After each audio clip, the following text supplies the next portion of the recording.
Hi everyone, and welcome to This Isn't in the Handbook, the podcast where we talk about all the things that people want to know, but no one ever asks out loud. I'm Scott, one of the hosts. I'm Sarah, the other host, and I'm here to have real honest chats about life, the stuff we're all thinking, and the moments no one really prepares you for. Today, I'm super excited to be joined by two wonderful guests, Julie and Pat. They're the proud parents of a young autistic adult with learning disabilities, and they've kindly agreed to come and share their story with us. We'll be talking through their journey from the early days when they started noticing things, through getting a diagnosis, school life, support system, what life looks like now, and what the future might bring.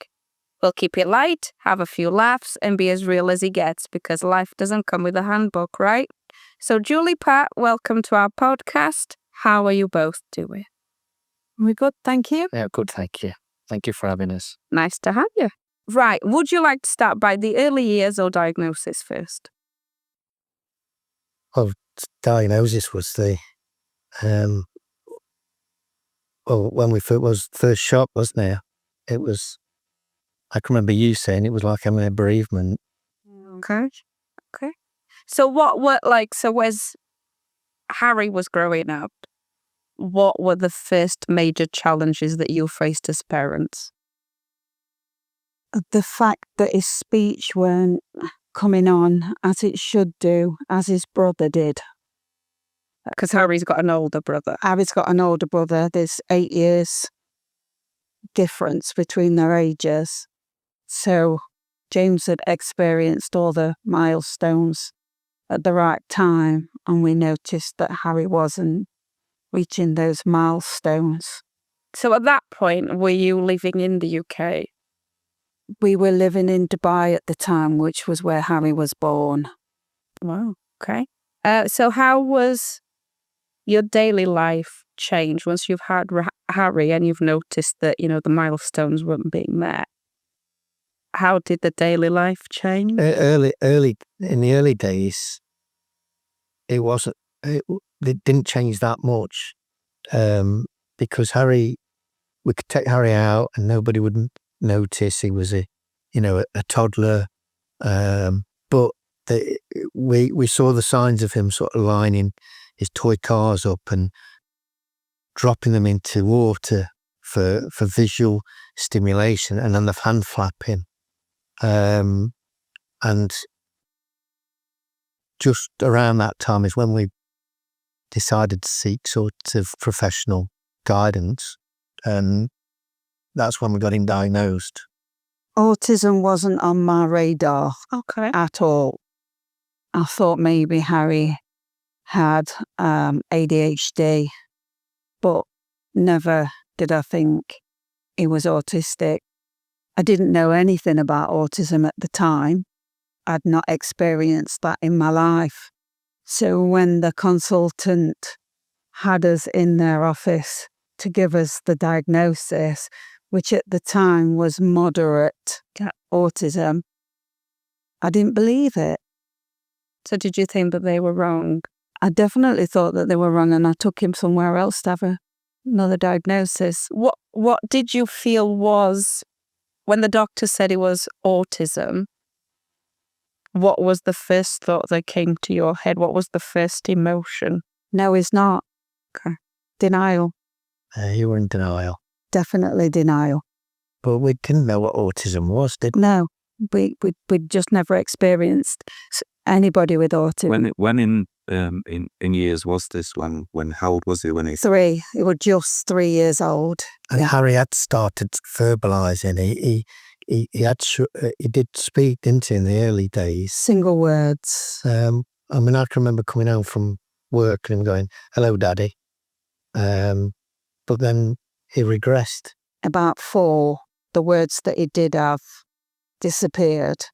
Did you ever feel like this is just a phase and it'll go away? You'll grow out of it? I never thought that, but I honestly thought that I'd be able to cure the autism in the early days when I didn't know very much about it. And I'm a person that fixes things, and it was something else that I were going to fix. Yeah. which was why I did some research then. But we're talking, 15, 16 years ago. So it's not as easy to research as it is now. And we lived in Dubai. But I did find an ABA tutor, applied behavioural analysis. So within a fortnight of him being diagnosed, I'd got him on an ABA program In Dubai, in Dubai. because there's a quite good clinic over there as well. There is, yeah. Yeah. And did you think that was gonna fix it all? I definitely did at the time, yeah. Okay.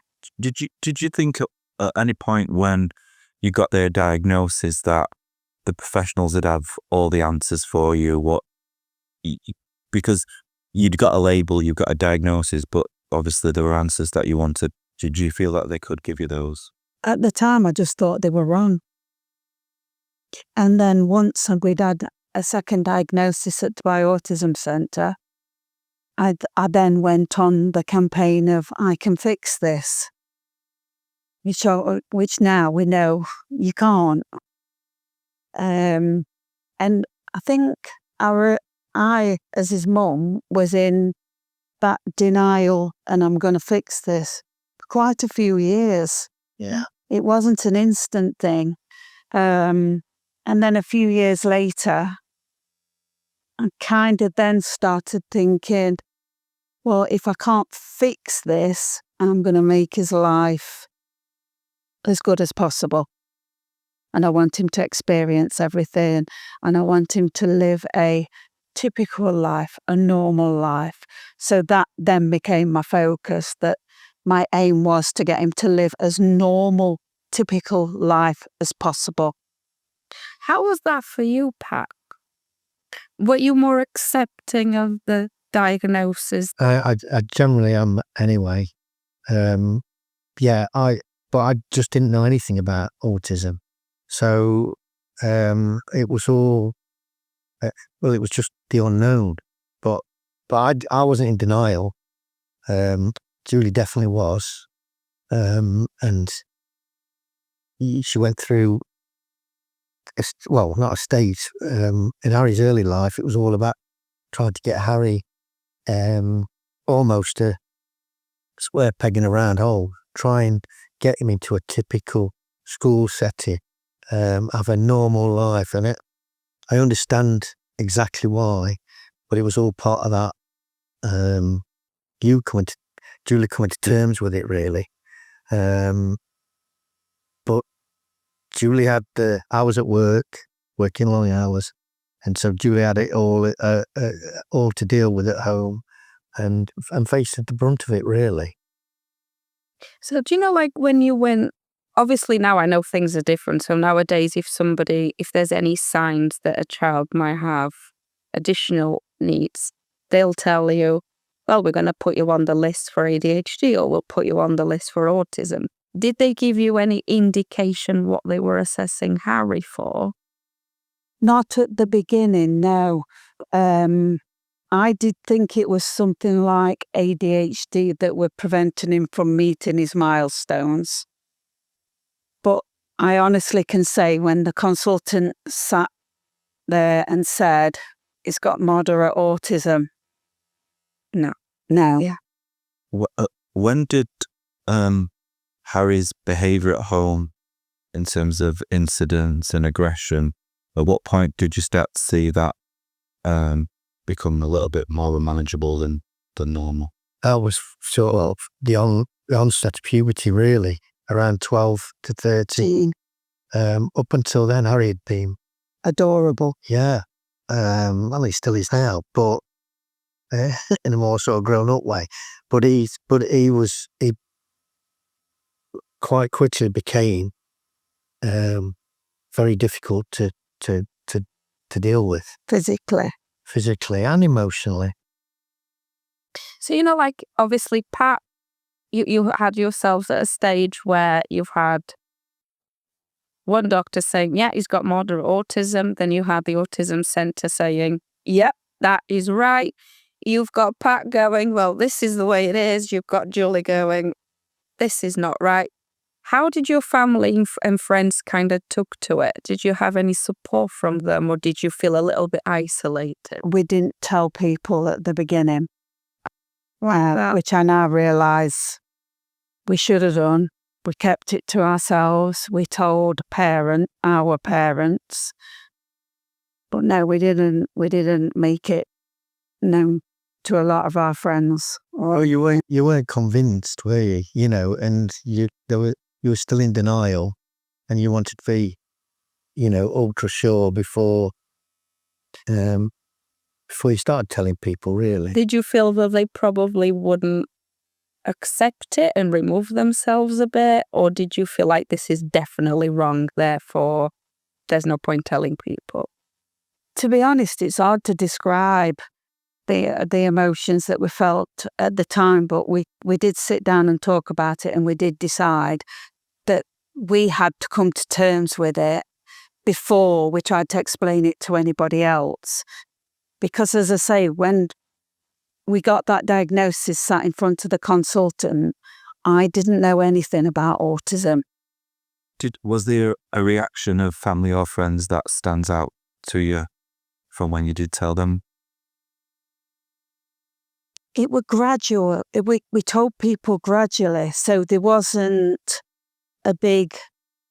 And we lived in another country at the time, so we didn't get that huge influx of support or everything's going to be okay, or it just wasn't like that for us. Yeah. Did you notice that when Harry was younger, that he wouldn't be invited to participate in what other children were doing, like school parties, or was he any singleization from him at all when he was younger? Not in the early days, no. It did come, but it came later. Can you tell us a little bit about that? Yeah. Well, like Pat said, I tried to keep his life as typical as possible, so I did. Although he was on the ABA program, which he was on from 3 till 7 years old until we left Dubai, he had his ABA therapy in a typical school. So he was in a typical school with an ABA therapist with him full time. So all in all, he was having ABA therapy for 40 hours a week. So yeah, there was a point when he was in that mainstream school where he didn't get invited to places. Nobody really spoke to me when I went to pick him up. So that was quite isolating. When Harry first started at the mainstream school, he was 2 years older than his peers in his class. And all the girls were sort of 4. Harry was 6, and they were holding his hand. Come this way, Harry, come that way, Harry. By the end of that academic year, Harry was still making noises in class. He was still flapping. He was basically, in his own way, disrupting the class. So these little girls that were very patient with him at the beginning, they soon all got fed up, and so did the parents. I think the children must have been going home and saying, Harry's done this today, Harry made this noise today. So it became very clear that a mainstream school, even with an ABA tutor, was not going to work, which was one of the reasons that we decided to move back to UK. Because Dubai, everything is very private. The schools are private, the healthcare is private, and it doesn't matter how much money you've got. If you can't get the right services, if you haven't got the right setting, it's not going to work. And we did realise that. How did you find ABA therapy? ABA therapy is based on repetition, as you know, and learning through repetition. And I did think that it was a good therapy. But it was, at the same time, it was the only option. Yeah. Available to us in Dubai. And I have to say, when we came back from Dubai, Harry went to an ABA school for 3 years, which is another story because we had to go to tribunal for that school place. And then after that 3 years, when we couldn't get funding, we then went to a special needs school. And I can honestly say I didn't notice any change in the amount of progress that Harry was making. The progress he made when he was under ABA therapy and the process he made at the special needs school, from what I could see, was on par. Yeah. Okay. The question I've got for you is, having Harry when you was quite challenging and at home with you, and you also had an older son, and obviously Harry will have required quite a lot of attention, I'd say. How did you manage that with having another child at the same time? Well, that was difficult. And we didn't a lot of time because James went to boarding school from 14 to 18. Which was probably, well, it was James's choice to go to boarding school. And I think that was because for so many years he wanted a sibling. Then he got a sibling and he got Harry, but James wasn't able to experience the typical sibling relationship. And James now, when he talks about boarding school and his friends from boarding school, he got that relationship with some of the boys that he was at school with that he couldn't have with his brother. Yeah. How was the impact in your careers in terms of work and jobs and things? Well, there was an impact because I came back to the UK. One of the reasons we came back to the UK was because of making the right decision for Harry, and particularly as Harry got older, the impact became greater. I wasn't able to do any sort of overnight stays because I couldn't risk Julie being left on her own, and I actually took a step back in my career because it was the most sensible thing to do. What about you, Julie? I had a good career in real estate. When we moved back to the UK, I had no choice but to give my career up altogether. Have you soon got back to that? Have you got back to that recently? No. But that's more of a lifestyle choice, isn't it? Because you're happy doing what you're doing, really. But we do have options now. Yeah. What about your marriage? What's the impact on you both as a couple? Oh, it's stressful. Yeah. Because I would say you guys are quite close and you are quite supportive of each other. But I'm guessing through the years as you were going through the difficult times, you've really pulled on. You see, you can't blame your child for the situation that you're in. So in the heat of the moment, when you're in an incident or when you're in the middle of a meltdown, or you blame each other. He's doing this because, or he did that because. So it is hard. And lack of sleep when Harry wasn't sleepy, it all wears you down. So you become less patient. And I guess for you, Julie, because you were saying earlier, you feel isolated in one way. You're going to drop him off at school, no one is talking to you.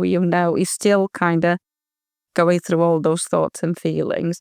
Pat's still going to work, and then if you're not sleeping and you've got all of that going around, it can be really difficult. It were hard for both of us. I mean, it were hard for me because, especially at school holidays, I were on my own for 15 hours a day while Pat were out at work.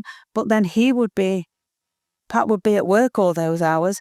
Then he would come home and literally start again because I was so tired from physically and emotionally from having Harry the whole day that you wanted to take over when you got in from work, but he'd already been out for 14, 15 hours. So it is hard, and it's hard. It's probably good that you recognise that as well, because I think, more so now where both people have to work, or if one works that, you do a job, you come back, and then you do feel like there's a duty to take over to give the other parent a rest. If there were one bit of advice you could give a young couple that had a child and about their relationship, what would you give them? Try and be patient with each other is probably, and don't take to heart what's said in the middle of an incident. So have you ever, because this happens with every parent, it's not just with you two, but I guess for you guys it can be more difficult. But have you ever resented each other for how one manages one thing versus the other? I can't So no, I don't think That's so. really good. Yeah. I think I've always thought that Pat's a good dad. And you work together as a team. Yeah. Who gives in first? Oh, we can answer that. I don't know. I think we're both I think- really bad. Yeah, I would. Knowing you both, I would say you and probably both. When one of you tries to be bad cop, I bet the other one is good cop straight away. Win. And then the bad cop will apologise and become the good cop as well. Yeah. Yeah. As just going back to talking about family life, have you ever spoken to your oldest son about when Harry was growing up and how that's been? Oh, definitely. Yeah. We've had lots and lots of conversations with James. We've always kept James up to date with what Harry's doing with these milestones that he has met, whether they be small or big. He always knows where Harry is. He always knows what he's up to, at what point in his life that he is. Yeah, I do feel sorry for James, mostly regarding the relationship that he thought he would get with a sibling that he never got.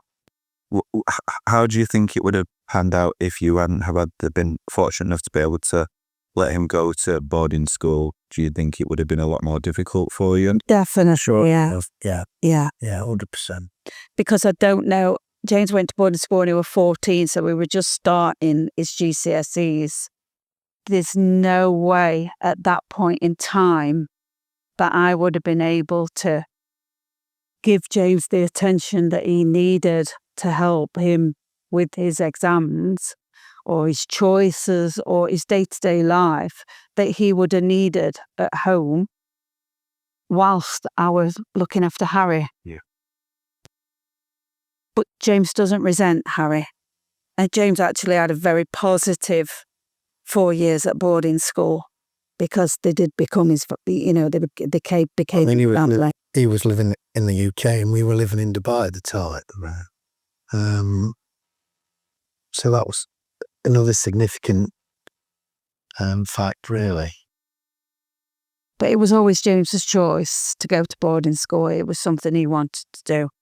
It was quite typical for some other kids in Dubai to come How to did you UK for school. feel as parents when he said, I want to go to boarding school?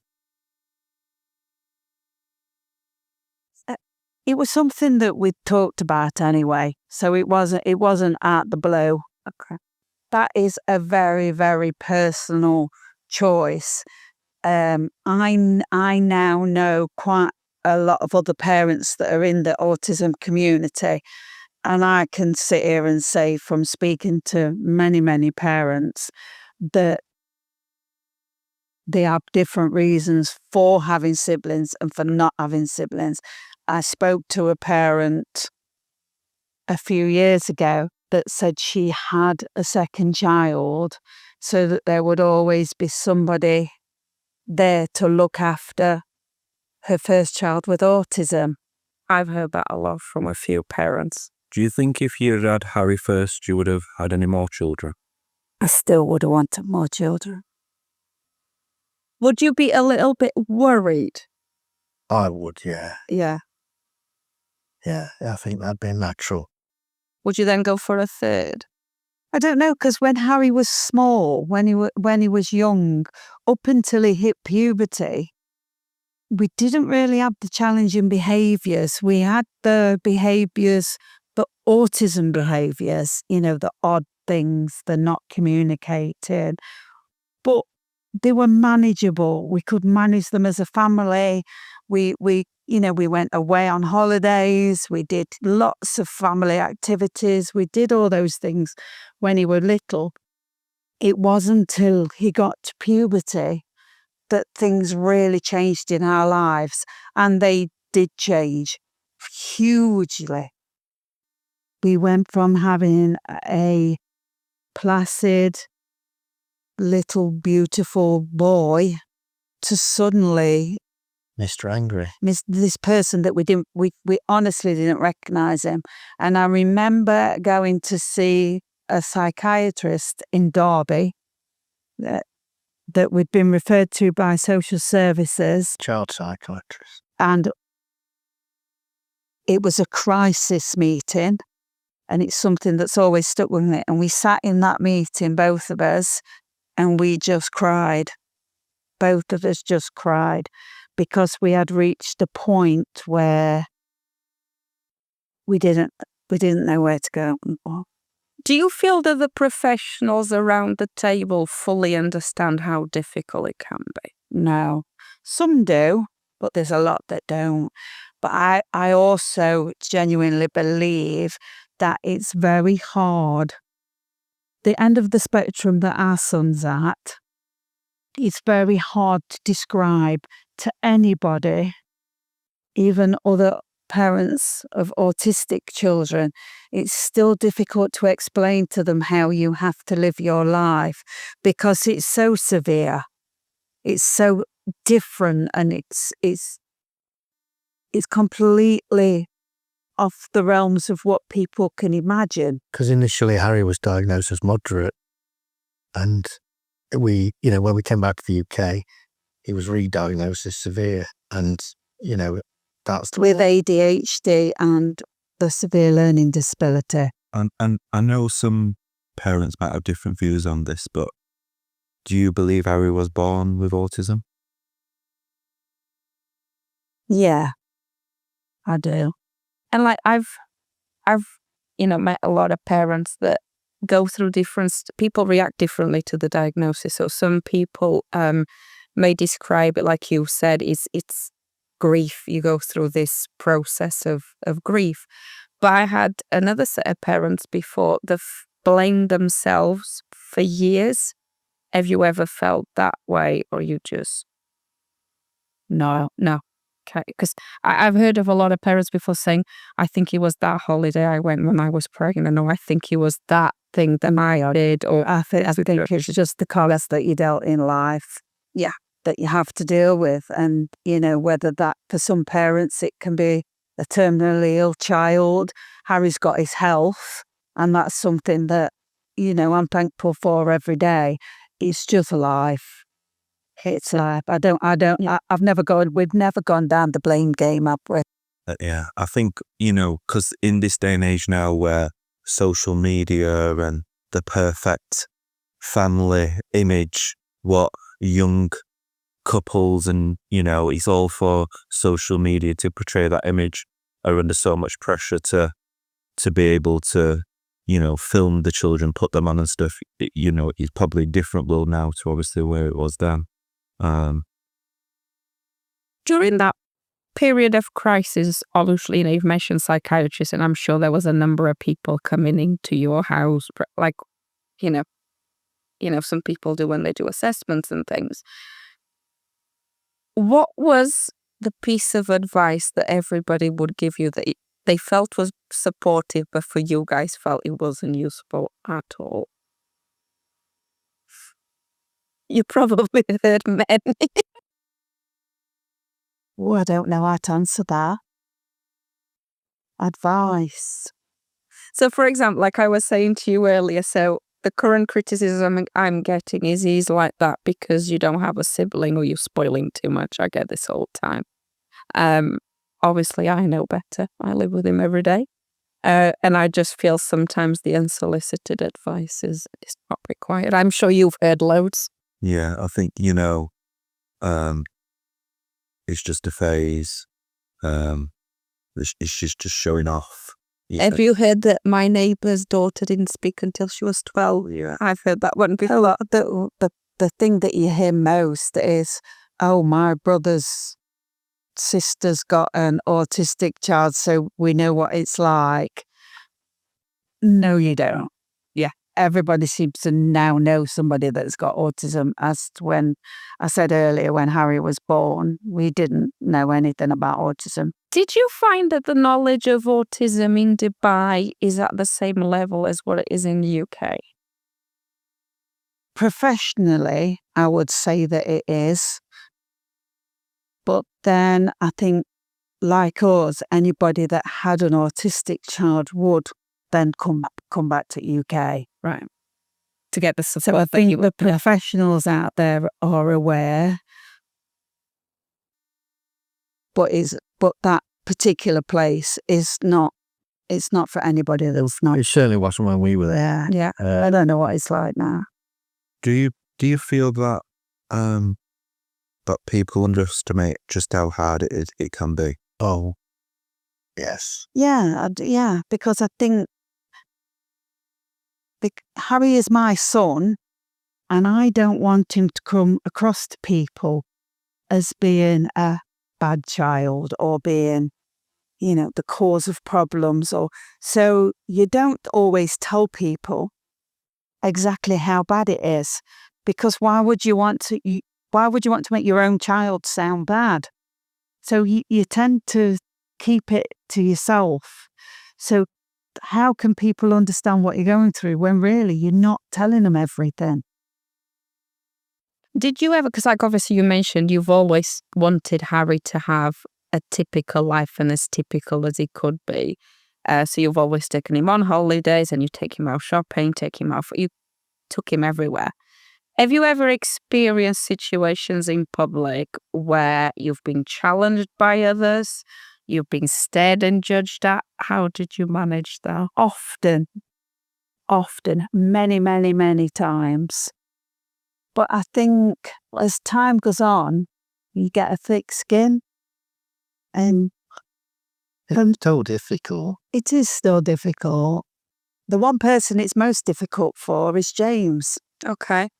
Why do you think that is? I think because he's young and he cares a lot more about what people think, whereas we've been doing this for so long now, and if I'm out in public with Harry and there's a problem, my focus is on Harry. I don't even know if anybody's looking at me, in all honesty. Yeah. Because my focus is solely on dealing with Harry and that situation. How has he been? Because obviously you've spoken about James before, and I'm aware there's a girlfriend. Are they going to get married? Oh, they get him. Yeah, Get married? Yeah, he's to the house on Friday. Nice. How has he been introducing the fiancée? How has she taken to Harry? Well, they've been together 7 years. So Harry was just coming into puberty when they got together. James's fiancée has never seen Harry having any form of challenging behaviours. We've always asked if we could anticipate something was going to happen, we'd then ask them to go upstairs or go out, or because Why do you think you did? Why did you take that choice? because I think there's 2 reasons for me. A, I don't want anybody to think bad of Harry. And as parents, I think we understand that it's not him. It's not his fault. The challenging behaviours come from lack of communication, frustration, from sensory overload. And we have lived with it for that long that we can see that, whereas other people, they can't, they just see somebody having challenging behaviours and hitting and smashing things, they don't necessarily understand the reasons why they're doing that. So, and from a safety point of view. And you've mentioned that a few times, but you don't want people to see him in a negative light. Do you feel the people that support Harry or have supported him in the past, whether it was primary school, nurseries, have seen him in a different way because of the behaviours that they've observed? I think so. Yeah. I mean, in primary school, it was that square peg in a round hole situation. He wasn't a natural fit, and he didn't have challenging behaviours when he was small, so that weren't necessarily a problem then. But he had disrupting behaviours, didn't he, with noises and actions, but not any sort of violence or. Was there a particular time? So during puberty, have you become more concerned about that then? I don't want people to see me in a bad light. And that's a parent protection thing, I think. And you've always been. Well, we've both been protective of our both kids. But Julie, to the point where, it's an obsession. Was there a point when Harry were going through puberty and his behaviour intensified where you thought, oh, this is getting... Oh, definitely. Yeah. Oh, yeah. I mean, he'd never... moment, what stood out? Other than Calpol, until he got to 12, he'd never had any medication, nothing. So the incident that I mentioned earlier when me and Pat sat in the consultant psychiatrist room and we just sobbed because we didn't know what to do or where to turn at that point. And then they suggested medication. We were very wary. We were very, especially you really didn't want to put chemicals into his body. I didn't like this idea of putting foreign chemicals into his body. We didn't. You put all your trust into one person, into a professional's opinion, and Harry didn't have the ability to converse if something wasn't going wrong, right? If he'd got side effects, how do we know? But it came to a point where we couldn't continue the way we were going, and it was about Harry's quality of life as well. What sort of agony was he going through, not being able to express himself, being even a mental torture by not giving him medication. So we had all these sort of conflicting things going around in our minds, and well, in the end, we were just desperate, weren't we? Do you think that was the time where you've hit a burnout? Oh, definitely. Have you recovered from that? Yeah. What was your experience to start with introducing Harry to medication? A good one, really. Yeah. He went on to a small dose of a antipsychotic medication, and it did make a huge difference in his personality. But at the same time, when you think of any child at 12, 13, 14, it's a huge, huge thing that happens to the body. Everything's changing. And I remember the consultant saying to us that puberty, you can time what a typical child, especially a boy, would go through in puberty. You can times that by 100 for what an autistic teenager will experience mentally when going through puberty. Would you like to talk to us about your interactions with, your very first contact with a social worker? Oh, this is more Julie's expertise than mine.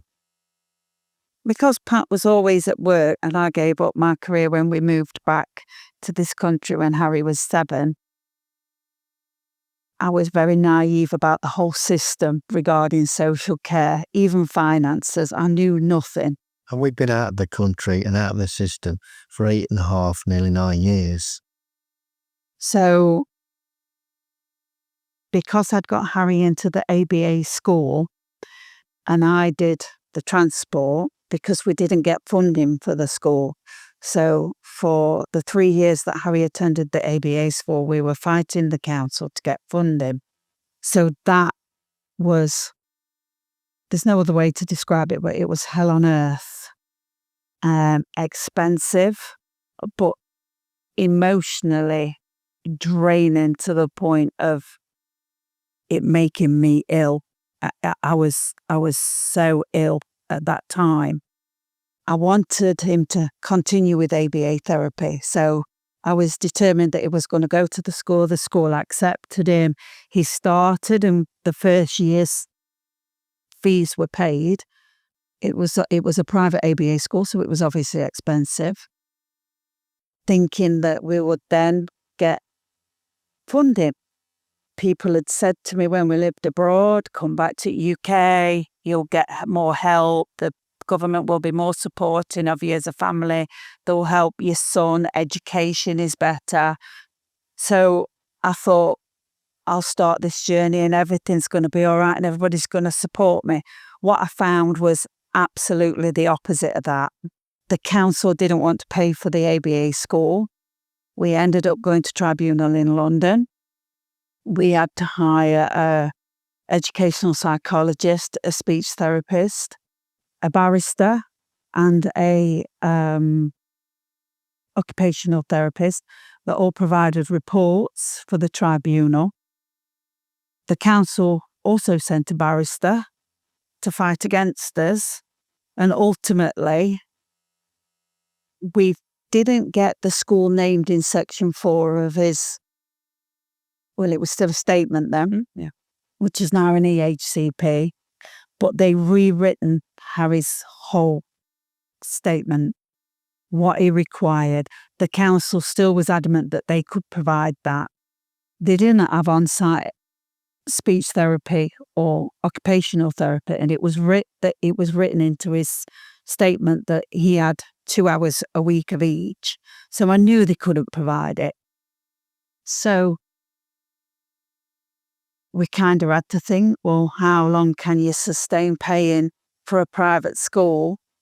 Or do we take that EHCP, because it got converted to EHCP, do we take that newly written EHCP to another council in the hope that we'll get fully funded for a special needs place? What I should say, some background to that, is that we moved from Dubai back to the UK, and we moved to East Sussex. And the reason we moved to East Sussex was because of the school. We were from Nottinghamshire, and we'd been away for 12 years at this point, and we wanted to come home, so to speak. And, part of that was because we were on our own, with very limited support, and, and we wanted to come back home. So we got more support from family and friends. And that kind of was one of the motivating factors. And that's why you were talking about taking your new revised education and health plan back to where we came from, really. So I did a lot of research on schools in the area where we're from, in Nottinghamshire, where we wanted to move back to. And I did find a school. I looked at quite a few, but I ultimately decided on a school in Derby. It was a small private school. It only had, at the time, 9 students. It had only been open for 3 years. They did lots of assessments on Harry, and they decided that they would offer him a place. I then took his newly written EHCP to Derby City Council. And I think because it was so detailed and it was so precise as to what Harry needed, it scared him. It scared Derby. So they just outright agreed, yes, we'll fund this, because I think they thought that the alternative would cost too much money for, it to privately tutor him or to get in social care or what. So ultimately, we took this newly written EHCP to Derby City Council, and they said yes. Did you find throughout your process, because you've mentioned there's a lot of research, I'm guessing there was a lot that you had to go and search. There was no one. I researched everything. Because I know the HCP process in itself there's a lot of steps to follow. It's a situation that's not got simpler as times go. Well, nobody knows what to be perfectly honest. When I first registered Harry in the UK, the EHCP had just come out. So we were one of the first families to have an EHCP. But then because I took it to tribunal, at that point, tribunal weren't accepting EHCP. So it had to be converted back to a statement. So I'd come to the UK and had an EHCP. It then got converted back to a statement to go to tribunal. Then after the tribunal, and I moved to Derby had a certain length of time to be able to get all their statements converted to EHCPs. So within 3 years, I'd gone from EHCP to statement back to EHCP. Was there any point in that process, and for parents going through that same process to this day now, where you were just at the point where you went, I just can't fight this anymore? Oh, we went through that emotion many times, but we never gave up. Oh, we never gave up. Would you understand why parents? Oh, absolutely. I think from my point of view, from speaking to lots of families, obviously you had to go to tribunal, you had to privately source barristers, educational psychologists, and that's not accessible. No. To everyone? No, it's not, no.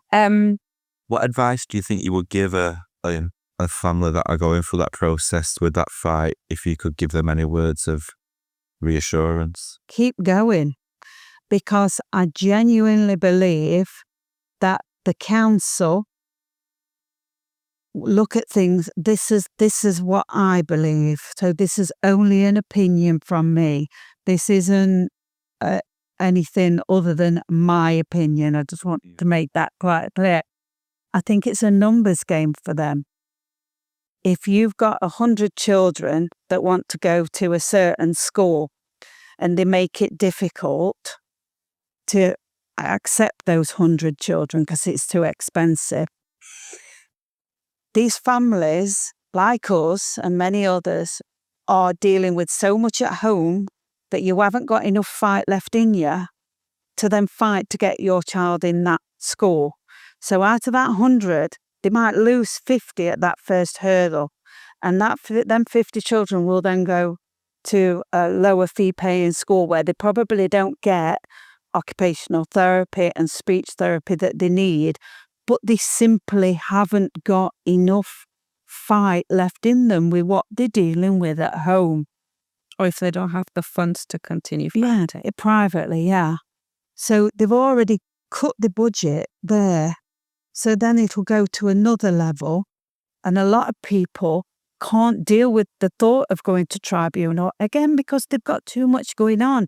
They've got they've probably got one child that's on spectrum. They've probably got other children that they're trying to get to different schools every day. And so the council, it's a numbers game. The more obstacles that they put in your way, at the end, they're going to be left only paying for maybe half a dozen of those children to go to that school that 100 parents wanted the kids to go to. Thank you for listening to the first episode with Julie and Pat.